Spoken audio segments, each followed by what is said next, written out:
وَلَقَدْ يَسَّرْنَا الْقُرْآنَ لِلذِّكْرِ فَهَلْ مِن مُّدَّكِرٍ۔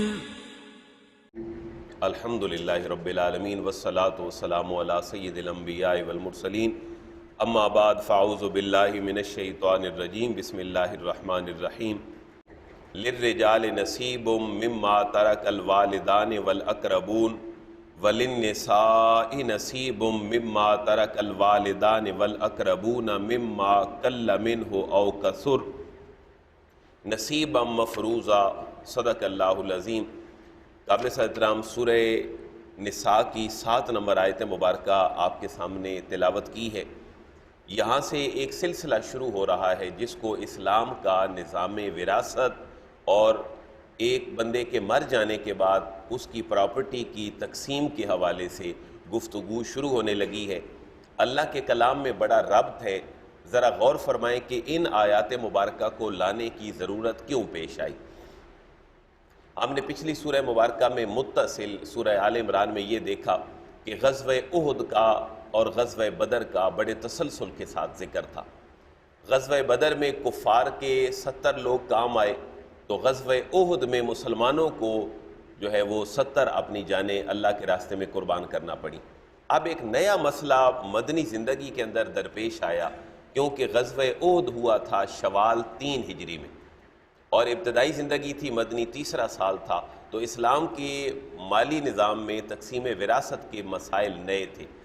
جن لوگوں نے جام شہادت نوش کیا ان کی بیوہ عورتیں اور ان کے بچے موجود تھے، اللہ نے ان کا خیال رکھنے کے لیے یہ تقسیم وراثت کے حوالے سے ان آیات مبارکہ میں گفتگو فرمائی۔ ایک تو اس کا تعلق یہ ہے۔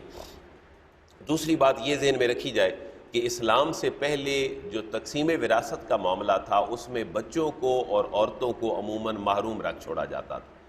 عربوں کی ایک اپنی لاجک تھی، اور وہ یہ تھی کہ ایک عورت نہ گھوڑے پہ سوار ہو سکتی ہے، نہ وہ میدان جنگ میں لڑ سکتی ہے، نہ وہ باہر کوئی ایسے کام کر سکتی ہے جس کی وجہ سے پراپرٹی کو گین کیا جاتا ہے، تو ایک بندے کے مرنے کے بعد اس کا حصہ کہاں سے آ سکتا ہے؟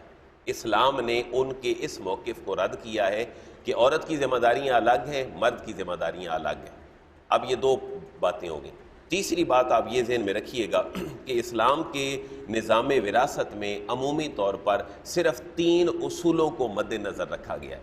آج یہ 3 اصول آپ اگر ذہن میں بٹھا لیں تو وراثت کے مسائل کو سمجھنے میں بڑی مدد مل سکتی ہے۔ اسلام کے نظام وراثت میں سب سے پہلا اصول جس کو قرآن نے کہا ہے مد نظر رکھو وہ ہے قرابت داری۔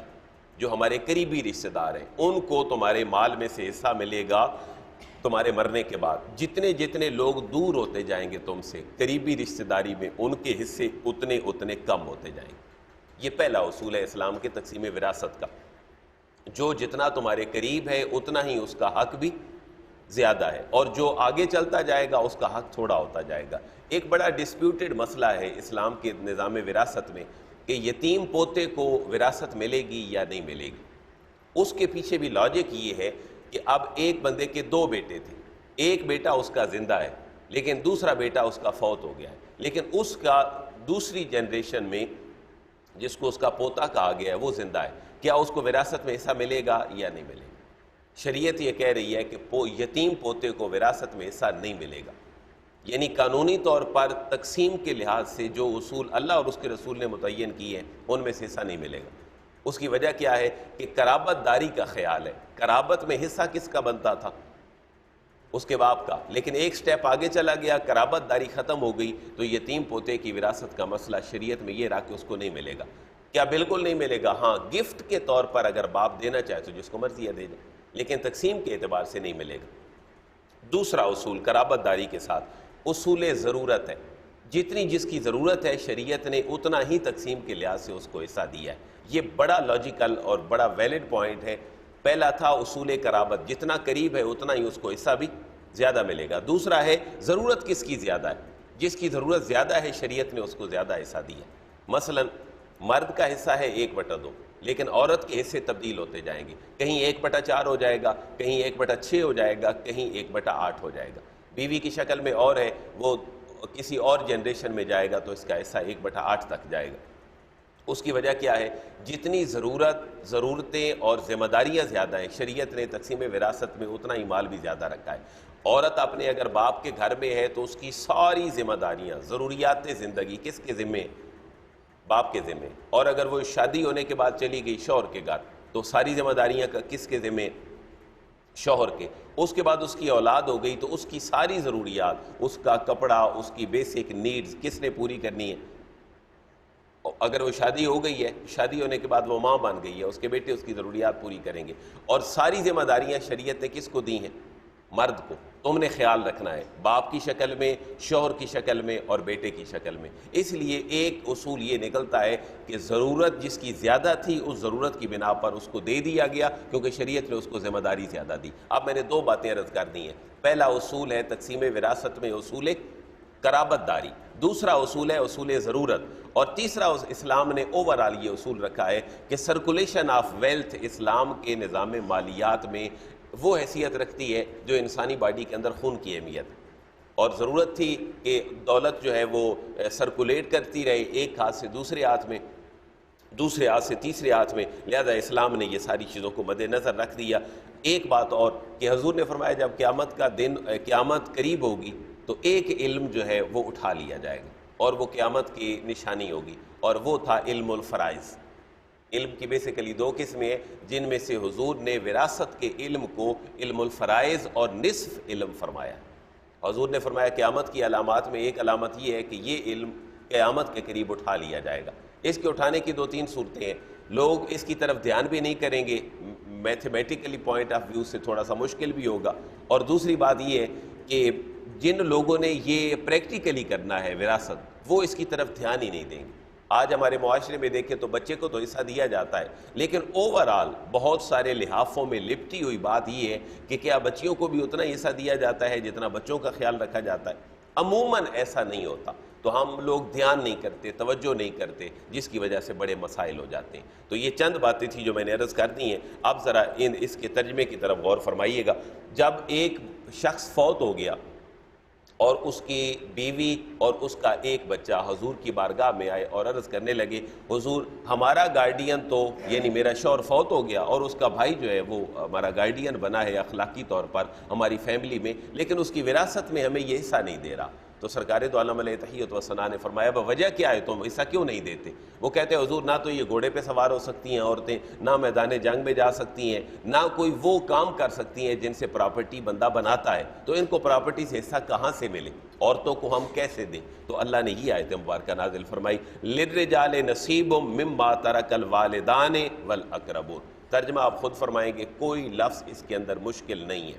للرجال، لام کا معنی کے لیے، جیسے للہ اللہ کے لیے، للرسول رسول کے لیے، لی میرے لیے، لنا ہم سب کے لیے، لکم تم سب، لہو اس ایک اللہ کے لیے، للرجال مردوں کے لیے ہے، نصیب حصہ، مردوں کے لیے حصہ ہے، مما ترک الوالدان، مما من کا معنی سے، ما کا معنی جو، تارا کا چھوڑ گئے، ترک کر دیا، اسی سے ہم کہتے ہیں مرنے والے کا کیا ہوتا ہے؟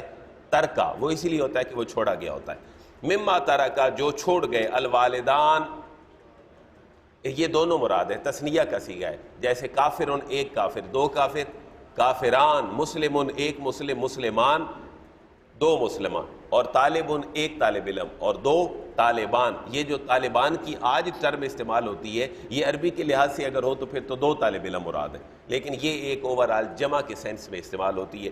والدان دونوں یعنی ماں اور باپ جو چھوڑ جائیں، والاقربون اور جو قریبی رشتہ دار چھوڑ جائیں، اس میں سے کن کے لیے حصہ ہے؟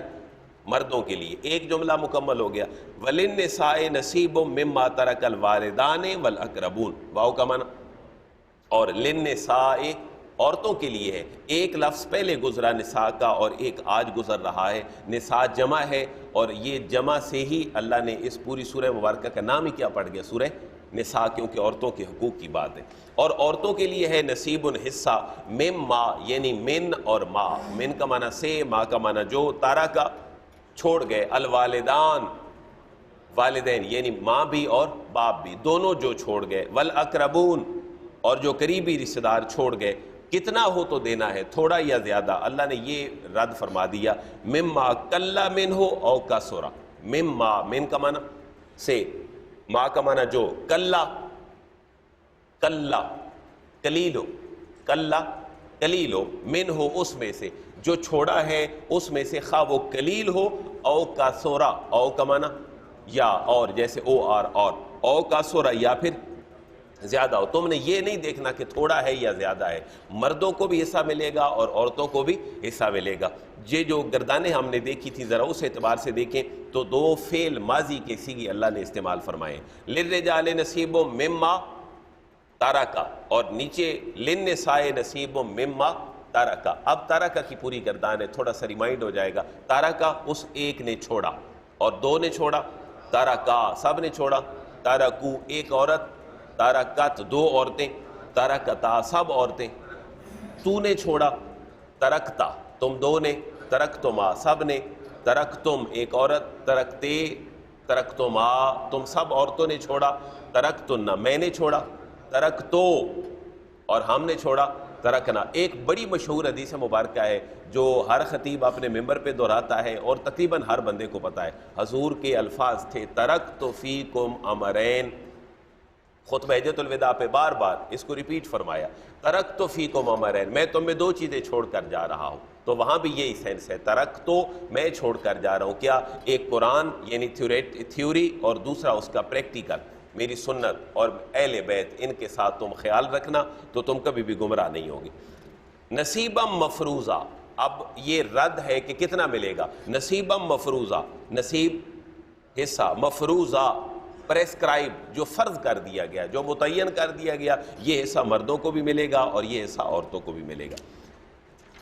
وَإِذَا حَضَرَ الْقِسْمَةَ أُولُو الْقُرْبَى وَالْيَتَامَى وَالْمَسَاكِينَ فَارْزُقُوهُم مِّنْهُ وَقُولُوا لَهُمْ قَوْلًا مَّعْرُوفًا. یہ پہلے ہے لاجک بیان کر دی گئی، مردوں کے لیے بھی حصہ، عورتوں کے لیے بھی حصہ. سوال کتنا؟ فرمایا نصیبا مفروضہ، جتنا مقرر کر دیا گیا. تفصیل آگے آ رہی ہے کہ مقرر کتنا ہوگا. پھر کہا کہ صرف مردوں اور عورتوں کا مقرر حصہ دیا جائے گا یا کسی اور کو بھی دیا جائے گا. تو اس کا ایک اصول بیان فرمایا، جب تم وراثت کا مال تقسیم کر رہے ہو اور کوئی تمہارے پاس یتیم آ جائے، مسکین آ جائے، مانگنے والا آ جائے، تو کچھ نہ کچھ اس کو بھی دے دو تاکہ تمہاری طرف سے صدقہ اور خیرات بھی ہو جائے. وَإِذَا واو کا معنی اور اذا کا معنی جب حاضرہ حاضر ہوں. اچھا، فعل کو فاعل چاہیے ہوتا ہے اور فعل کے ساتھ متصل فاعل ہوتا ہے، لیکن کبھی کبھی یہ ہوتا ہے کہ مفعول پہلے آ جاتا ہے، فاعل بعد میں چلا جاتا ہے. یہاں بھی وہی معاملہ ہے. یہ جو القسمتا ہے یہ مفعول ہے، کیونکہ القسمتا کے اوپر کیا ہے؟ زبر ہے، اور زبر فاعل کی علامت نہیں ہے بلکہ زبر مفعول کی علامت ہے. اور اولو القربا والیتاما والمساکین، یہ تینوں فاعل ہیں، ان کا مفعول بن رہا ہے القسمتا. اب ذرا ترجمہ کیجئے گا، پہلے فاعل ملانا ہے پھر مفعول. وَإِذَا اور جب حاضر ہوں آ جائیں، کون؟ اولو القربا، کوئی اور قریبی رشتہ دار تمہارے پاس آ جائے، تم بطور گفٹ اس کو دے دو. والیتاما اور یتیم لوگ، ضروری نہیں کہ اگر کنالیں اور جگہ ہے تو ایک کنال غریبوں کو دے دو، ایک یتیموں کو دے دو، ایک مسکینوں کو دے دو، یہ نہیں، لیکن صدقہ اور خیرات کے طور پر دے سکتے ہو. ایک تھوڑا سا پوائنٹ اور ذہن میں رکھیے گا، ایک بندہ اس دنیا سے چلا گیا، اس کے ترکے میں کیا اس کے اصالِ ثواب کے لیے کچھ کیا جا سکتا ہے؟ نہیں، اس کے ترکے میں سے نہیں. جیسے آج ہمارے ہاں رواج ہے، مہمان آ جاتے ہیں، ان کے کھانے کا انتظام ہوتا ہے، آپ ان کو کلوں کا ختم کہہ لیں، 40ویں کا ختم کہہ لیں، سالانہ. جو آدمی چلا گیا اس کی پراپرٹی، اس کا مال باؤنڈ ہو گیا. آپ کیا کیا کر سکتے ہیں اس میں سے؟ آپ اس کی قبر کا خرچہ اس کی پراپرٹی میں سے کر سکتے ہیں، اس کے کفن دفن کا خرچہ کر سکتے ہیں. لیکن جتنے لوگ آئے ہیں آپ کہیں کہ اس کی طرف سے صدقہ اور خیرات ہوگا اور ہم لگا دیں لوگوں میں، نہیں. یہ آپ کا، اس کا بیٹا یا اس کے گھر کا کوئی اور فرد اگر کہے کہ میں اپنی طرف سے ان کے ثواب کے لیے صدقہ خیرات کے طور پر لوگوں کو کھلا دیتا ہوں تو ٹھیک ہے، لیکن اس کی پراپرٹی سے کٹ کر کے آپ اگر لوگوں میں یوں تقسیم کریں گے تو ایسے نہیں ہو سکے گا. کیسے تقسیم کیا جائے گا؟ نمبر 1، اس کی بیسک نیڈز مرنے کے بعد، وہ کیا ہے؟ قبر، کفن اور دفن اور اس کے جملہ اخراجات. اور کیا کیا جائے گا؟ اگر اس نے وصیت کی ہے تو 1/3 سے کم ہے تو پھر اس کے اوپر عمل کیا جائے گا۔ اگر اس نے کہیں لچک دکھائی اور 1/3 سے زیادہ وصیت کر دی تو اس کی وصیت ہی باطل ہو جائے گی۔ کیوں کہ شریعت نے اب اس کو بھی نہیں کہا کہ تم اتنا زیادہ کسی کو دے کے جاؤ۔ ایک اور اصول، جن کے حصے شریعت نے متعین کر دیے ہیں وراثت میں، ان کو الگ سے وصیت نہیں کی جا سکتی۔ بیٹے کا حصہ شریعت میں موجود ہے، کیا اس کو الگ سے وصیت کی جا سکتی ہے؟ نہیں۔ بیٹی کا حصہ متعین ہے، بیوی کا حصہ متعین ہے، ان کے لیے وصیت نہیں کی جا سکتی۔ کسی کے لیے اگر کوئی وصیت کر کے جاتا ہے تو پھر ٹھیک ہے، لیکن شرط یہ ہے کہ وہ کتنی ہو؟ 1/3 سے ایکسیڈ کرے گی تو کیا کیا جائے گا؟ باطل تصور کی جائے گی۔ ایسے نہیں ہوگا کہ 1/3 تک دے دیں اور جو اس نے اوپر کہا ہے وہ ختم کر دیں، نہیں۔ 1/3 سے اگر زیادہ وصیت ہے تو پوری وصیت ہی باطل ہو جائے گی۔ لہذا اس چیز کا بھی خیال رکھا جائے۔ اگر کوئی بندہ کھلاتا پلاتا ہے فوت ہونے کے بعد تو اس کے سرمایہ میں سے پیسہ نہ لگایا جائے، اس کا سرمایہ اس کے قرض کی ادائیگی میں، کفن دفن اور 1/3 سے کم وصیت میں، اس سے زیادہ مجھے اور آپ کو استعمال کرنے کا کوئی حق نہیں ہے۔ آج ایک عموماً بن گئے، مہمان آتے ہیں، ان کو کھانا وغیرہ کھلایا جاتا ہے تو دور دراز سے لوگ آتے ہیں، ان کو فیسیلیٹیٹ کرنا بے شک کوئی پرابلم نہیں ہے اس میں، لیکن ٹرینڈ بدل گیا۔ آج سے پہلے یہ ہوتا تھا جس گھر میں فوتگی ہوتی تھی اس گھر میں شاید 2-3 دن سوگ کی کیفیت میں دھواں نہیں جلتا تھا، اور یہ ایک بڑی آکورڈ سی بات شمار کی جاتی تھی کہ بندہ فوت ہو گیا ہے اور ان کے گھر کھانا پک رہا ہے، ان کے کھانے کی ضروریات کون پوری کرتا تھا؟ اہل محلہ، رشتہ دار جن کے شریعت نے حقوق رکھے ہیں وہ اس کی ضروریات۔ لیکن آج معاملہ الٹ ہو گیا، اب ایک بندے کے گھر کا کوئی مرگ ہو گئی، مرد یا عورت فوت ہو گئی تو ایک ٹرینڈ کے طور پر ہمیں بہت کچھ کرنا پڑتا ہے، لیکن دور سے اگر لوگ آئے ہیں تو فیسیلیٹیٹ بھی کرنا ہے۔ اب اخلاقاً فرض یہ ہے کہ رشتہ دار، محلے دار یا جو کوئی امیر آدمی ہے کر سکتا ہے وہ کرے اور بطور صدقہ کرے۔ وَإِذَا حَضَرَ الْقِسْمَةَ، اور جب تقسیم کے وقت آ جائیں، اولو القربا، قریبی رشتہ دار جو وارث نہیں ہیں، جن کی وراثت میں کوئی حق نہیں ہے، اگر وہ آ جائیں، والیتامى، اور یتیم آ جائیں، والمساکین، اور مسکین آ جائیں، تو ان کو جھڑکو نہ، ان کو یہ نہ کہ بھائی چلے جاؤ، بلکہ فرمایا فَارْزُقُوهُمْ، فا کا معنی پاس، ارزقو، تم رزق دو، ہم ان کو بھی، تم ان کو بھی رزق دو۔ حالانکہ رزق دینے والا کون ہے؟ لیکن اللہ نے فرمایا ان کو بھی رزق دو، یعنی حقیقت میں رازق اللہ ہے، لیکن دنیاوی اسباب کے اعتبار سے وہ فعل کی نسبت کہیں بھی کی جا سکتی ہے۔ فَارْزُقُوهُمْ، انہیں بھی دو، منہ، اس میں سے دے دو۔ آپ اگر اس کی مثال مزید سمجھنا چاہیں تو کیا ہوتا ہے، ہم نے یہ دیکھا کہ جہاں پر گندم کاٹی جاتی ہے، تھریشرائزڈ ہوتی ہے، وہاں پر گندم تقسیم ہوتی ہے، مانگنے والے بھی عموماً آ جاتے ہیں تھیلے شاپر اپنی چیزیں اٹھا کر، تو کیا ان کو بھیج دیا جاتا ہے گھروں میں؟ کوشش ہر ایک کی یہ ہوتی ہے ان کو کچھ نہ کچھ دے دیا جائے۔ اسی سینس میں اللہ فرما رہا ہے اگر تم تقسیم وراثت کر رہے ہو اور کسی کے حق میں کوئی آ گیا تو تھوڑا بہت ان کو دے دو اور جھڑکو نہ۔ وَقُولُوا لَهُمْ قَوْلًا مَّعْرُوفًا، واو کا معنی، اور قولو، کہو، لہم، ان کو، قولا معروفا، اچھی بات، ان کو بہترین طریقے سے۔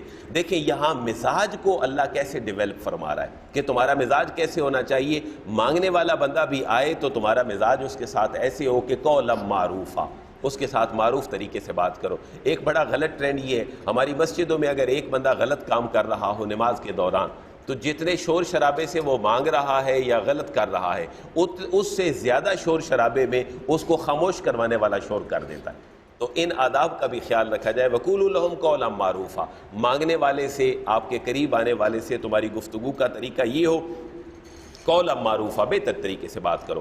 وَلْيَخْشَ الَّذِينَ لَوْ تَرَكُوا مِنْ خَلْفِهِمْ ذُرِّيَّةً ضِعَافًا خَافُوا عَلَيْهِمْ، ایک مثال دی جا رہی ہے۔ دیکھیں اللہ کیسے مثال دے کے سمجھاتا ہے بات کو کہ اگر تم کسی بندے ایسے کو چھوڑ کے جاتے جو تمہارا بچہ ہوتا یا تمہاری بچی ہوتی اور اس کو پراپرٹی میں حصہ نہ ملتا تو تمہارے اوپر کیا گزرتی؟ یعنی تم مر گئے، دنیا سے چلے گئے اور تمہاری بیوی اور تمہاری بیٹی موجود تھی دنیا میں، تو ان کا جیسے تمہیں درد ہے اسی طرح تم ان کا خیال رکھو جن کے ہاں تم موجود ہو، تم ان کے حقوق و فرائض متعین کر دو، ان کے حقوق و فرائض اللہ تبارک و تعالیٰ خود ان کو عطا کر دے گا۔ وَلْيَخْشَ الَّذِينَ، واو کا معنی، اور یہ جو لام اور یخشا ہے یہ فعل امر ہے اور غائب کا صیغہ ہے۔ ہم نے ایک امر پڑھا تھا اضرب، ایک پڑھا تھا لیضرب، اضرب کا معنی تو مار، لیضرب اس کو چاہیے کہ وہ مارے، اسی سینس میں ہے۔ ولیخشا، اور چاہیے کہ وہ ڈریں، کون؟ الذین، وہ لوگ، لو تارکو، اگر وہ چھوڑ کر جاتے، من خلفہم، اپنے پیچھے ان لوگوں کو چاہیے کہ وہ ڈریں. کون لوگ؟ کہ اگر وہ چھوڑ کے جاتے اپنے پیچھے ذریتن اولاد، ضعافا کمزور، چھوٹے معصوم کمزور بچے، اگر یہ لوگ چھوڑ کے چلے جاتے اپنے پیچھے تو خافوا علیہم، تو انہیں ان کے اوپر کیا ہوتا؟ خوف ہوتا، ان کے بارے میں فکر مند ہوتے. لہٰذا تمہیں اگر ان کی فکر ہے نفسیاتی مرنے کے بعد، اور تمہیں ہونی چاہیے، تو جو چھوڑ کر تم سے پہلے چلے گئے ان کو بھی تو فکر ہے، ان کے تم پورے کر دو، اور جو تمہارے آنے والے ہیں ان کے وہ پورے کر دیں گے کہ جن کی ذمہ داری اللہ لگائے گا. فَلْيَتَّقُوا اللَّهَ وَلْيَقُولُوا قَوْلًا سَدِيدًا. فاکمنا پس فَلْيَتَّقُوا پس چاہیے کہ وہ ڈریں، یہ بھی امر کا صیغہ ہے، جیسے ہم نے پڑھا وَلْيَخْشَى، یہ بھی ہے فَلْيَتَّقُوا، ان کو چاہیے کہ وہ ڈریں اللہ سے. وَلْيَقُولُوا قَوْلًا سَدِيدًا، واو کا معنی، اور وَلْيَقُولُوا، اور ان کو چاہیے کہ وہ کہیں قَوْلًا سَدِيدًا، سیدھی سیدھی درست بات. قَوْلًا سَدِيدًا، سیدھی سیدھی درست بات ان کو چاہیے کہ وہ کہیں. ان الذین یاکلون اموال الیتامی ظلما انما یاکلون فی بطونہم نارا وسیصلون سعیرا. یہاں پر یتیموں کی بابت ہے کہ اور ریئلائزیشن کروائی جا رہی ہے کہ غزوہ احد میں 70 لوگ جنہوں نے جام شہادت نوش کیا، اگر ان کے کوئی یتیم بچے موجود ہیں تو ان کے سر کے اوپر دست شفقت رکھو، ان کے مال نہ کھاؤ. ہم پہلے تاکیداً پچھلی آیات میں پڑھ چکے ہیں. ان الذین، انا کا معنی بے شک، الذین جو لوگ، یہ بھی ایک پورا سیٹ ہے ہمارے پاس اسماء موصولہ کا. اس میں ایک کے لیے کیا ہوتا ہے؟ الذی، دو کے لیے اللذان، سب کے لیے الذین ایک عورت، اللتی دو عورتیں، اللتان سب عورتیں، اللاتی. ان الذین بے شک وہ لوگ جو یاکلون کھاتے ہیں اموال الیتامی، اموال مال کی جمع ہے، یتامہ یتیم کی جمع ہے، جو یتیموں کے مالوں کو کھاتے ہیں ظلم سے، یعنی ان کا رائٹ نہیں بنتا اور وداؤٹ رائٹ وہ کھاتے ہیں تو ظلم سے کھاتے ہیں. تو گویا کہ ان کا یتیم کا مال کھانا کیسے ہے؟ انما یاکلون فی بطونہم نارا، انما بے شک یاکلون وہ کھاتے ہیں فی بطونہم اپنے پیٹوں میں، نارا آگ کو. جو یتیم کا مال کھاتا ہے گویا کہ وہ کیا کھا رہا ہے؟ آگ کھا رہا ہے. حضور جب معراج پہ تشریف لے گئے تو آپ نے کچھ لوگوں کو دیکھا کہ ان کے منہ سے آگ کے شعلے نکلتے ہیں. حضور نے پوچھا جبریل یہ کون لوگ ہیں؟ تو جبریل نے عرض کیا حضور یہ وہ لوگ ہیں کہ جو لوگوں کا مال، یتیموں کا مال ناحق کھاتے تھے، آج آگ کی شکل بن کر ان کے منہ سے نکل رہا ہے. وَسَيَصْلَوْنَ سَعِيرًا، اور ایک تو اندر سے آگ نکلے گی، وَسَيَصْلَوْنَ سَعِيرًا، اور ان کا باہر بھی آگ سے جل بھن جائے گا. واو کا معنی اور سین کا معنی ان قریب، یصلون وہ ملیں گے. اسی سے لفظ نکلا ہے وصال. وصل یصل کا معنی کیا ہوتا ہے؟ ملنا. وصال بھی اسی سے ہے کہ وہ بندہ اللہ سے مل گیا. وسیصلون، اور وہ ان قریب ملیں گے، قریب کر دیے جائیں گے، سعیرا بھڑکتی ہوئی آگ کے، یعنی منہ سے بھی کیا نکل رہی ہے؟ گویا آگ. اور ان کا عذاب بھی کس میں ہے؟ آگ میں. اور یہ کیفیت ذہن میں رکھیے گا، آگ کا عذاب دینے کا رائٹ صرف کس کو ہے؟ اللہ تعالیٰ کو ہے. دنیا میں کوئی پنشمنٹ ایسی نہیں ہے کہ جس میں اس کو آگ میں جلا دیا جائے. ہم اس کو رجم کر سکتے ہیں، اس کو ہینگ کر سکتے ہیں، اور اس کا ہاتھ کاٹا جا سکتا ہے، اس کے ہاتھ پاؤں جو ہے وہ ڈکیتی میں، چوری میں کاٹے جا سکتے ہیں، لیکن آگ کا عذاب صرف کس لیے؟